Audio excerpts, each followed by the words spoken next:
Alright, so real quick. I know we're all entitled to our own opinions, and I know we all have the right to share those opinions, but I don't think that means all opinions are inherently equal, right? Some are more well-informed than others, and I think those are at least a bit more valid than those that are not well-informed. Well, a lot of the time, people don't bother to study up on a topic before forming an opinion on it because, well, we're lazy, and I think one of the cases where this is most common is when forming opinions on religion. I mean, I get it though, not everyone has the time to research a bunch of different religions, so I did it for you. Well, for one religion at least, Catholicism. Look, I also got stuff to do, so give me a break. At least I did some of the work for you. Anyways, after researching how the church can impact individuals, I found that, yeah, a lot of people's opinions about the church aren't exactly valid. And I'm not just talking about how people outside of the church often hate on it, right? I'm also talking about how people inside of the church make it out to be completely perfect and turn a blind eye to the flaws that it does have. So basically, neither side really gets the full picture, and I'm gonna try to shed some light on it, even if it's a pretty dim light. I'm not gonna be able to cover everything since everyone is different and will be impacted by the church differently, but I'll cover some of the more important things, and hopefully by the end, both sides will understand each other and the truth a bit better. Alright, so before we begin with the meat and potatoes, I want to mention that I'll only be discussing how the church can impact someone's mental health. So if you were hoping that following Jesus might help you with your gains, sorry, I won't be talking about that here. Anyways, mental health is really broad, so to be a bit more organized, I'm going to split it up into how the CDC splits it up, that being emotional, psychological, and social well-being. In the case of children, they also throw in behavioral well-being, so I'll do the same, because why not? I'll cover each one at a time, starting with the positive impacts and then covering the negative ones, so here we go. Alright, so I know I just said I'd cover all four things separately, but it was kind of hard to separate these two while I was doing my research, so just, cut me some slack. Anyways, the first thing I found in my research is about how prayer can serve as a coping mechanism, which according to the Substance Abuse and Mental Health Services Administration is one of the primary recommendations for improving one's mental health. Now when I say coping mechanism, I don't mean it like how people on Twitter say it, like when you're trying to convince yourself that something is the case. I mean it in the sense that it can be used to deal with stress and challenging situations more easily. I found two studies that mentioned this, one conducted in the Philippines and another in Northern Ireland, both obviously among Roman Catholic individuals. The one in the Philippines mentioned how respondents felt calm and relaxed while praying and felt a sense of comfort, reassurance, and relief. The one in Ireland mentioned how frequent prayer was found to be positively associated with psychological health and lower psychoticism scores. Something else is the Substance Abuse and Mental Health Services Administration mentioned that as a primary recommendation for improving mental health was practicing self-care. Well, the church also happens to place a lot of emphasis on self-care. 1 Corinthians chapter 6 verses 18 and 19 reads, "You do not belong to yourselves, but to God. He bought you for a price, so use your bodies for God's glory." Which, if you couldn't tell, basically means that people should take care of themselves in order to better serve God. When talking about self-care, there's the obvious stuff that everyone talks about, like eating well and sleeping well and all that, but there's also room for customization. That is to say, people can find their own methods of de-stressing and enjoying their time healthily. Something many people find works is reading and reflecting on scripture. Reading a couple of verses or chapters can help people to take their mind off the world or whatever may be stressing them and help them calm down. Additionally, reading scripture can create a bridge to self-reflection, which in turn leads to increased self-awareness, which is a key component of emotional intelligence, and a greater sense of control. When you put these two together, you get self-improvement, since you'll be able to better identify your flaws and feel the ability to fix them. So that covers a couple of positive impacts relating to psychological and emotional well-being. Now what about social well-being? Another thing that the church is pretty big on is community involvement, and that's partially why many churches offer youth groups, Bible classes, and lots of volunteer opportunities, because on top of wanting people to know their faith, they want people to get to know each other. And with community involvement is going to come socialization and interaction, which are likely going to lead to improved communication skills.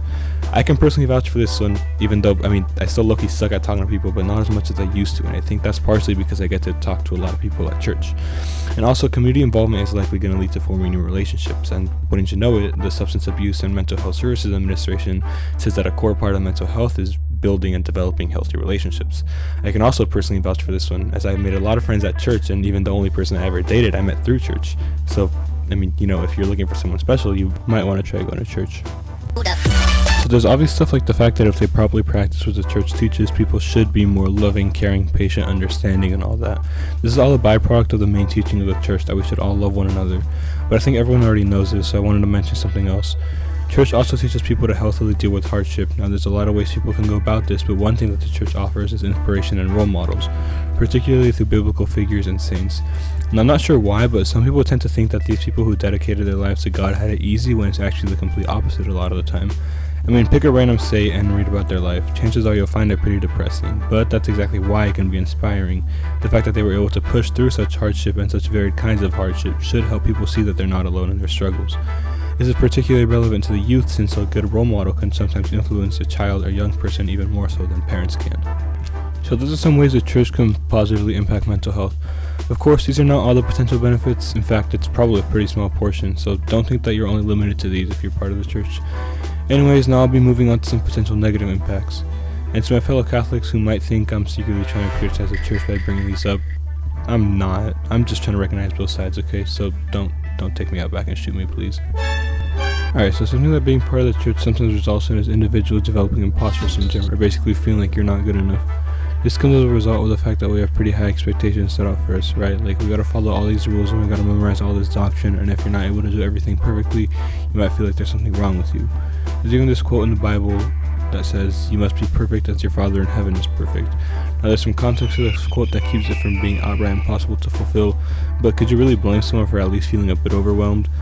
A group of people who I'll call the extreme Catholics accentuates this, and these are the people who are going to shun their fellow churchgoers for not being able to follow all the doctrine perfectly.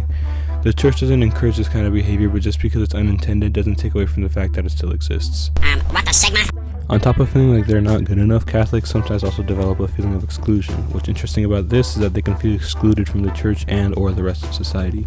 For the feeling excluded from church part, this is partially because of the extreme Catholics that I just talked about, right? These are going to discriminate against other churchgoers for not being as perfect as they see themselves. But another reason for this is the fact that people at church sometimes aren't willing to get close to each other, because in order to befriend someone you have to be able to display some vulnerability, which a lot of churchgoers aren't willing to do. I found this quote in my research that I think puts it pretty well. It read, quote, "The great enemy here is a shame. Nothing silences us more effectively than shame. Sadly, church people are often the most shamed people." End quote. As for the feeling excluded from the rest of society part, this is mostly due to differing viewpoints, right? So a lot of the things that the church teaches are considered quote-unquote considered outdated by today's standards, or out of line, which was now considered the norm. So like, imagine you're conversing with your friends and everyone feels one way about something and your opinion is different. Chances are you might feel left out. Alright, so some Catholics tend to develop a sense of pretentiousness or superiority towards others because they feel like they have the moral high ground, right? So they feel like they're more righteous than everyone, which is going to lead them to feel like they're better than everyone, which, if you ask me, is some pretty toxic behavior. Again, the church doesn't intend for this. In fact, it preaches the opposite in Matthew 5:5 when it says, "Happy are those who are humble, they will receive what God has promised." But, like with the extreme Catholics, just because it's unintended doesn't make it any less true.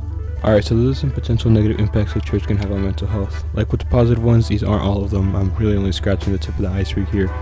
And if it seemed like I placed more emphasis on the positive impact than the negative ones, trust me, it wasn't intentional. I'm genuinely not trying to take sides here. If I did, there'd have been no point in me making this video, since, like I said from the beginning, I want to show the whole picture and not just either half of it. If I missed anything, feel free to mention it in the comment section. Drop a like if you enjoyed the video, or dislike if you didn't, and in any case, thanks for watching.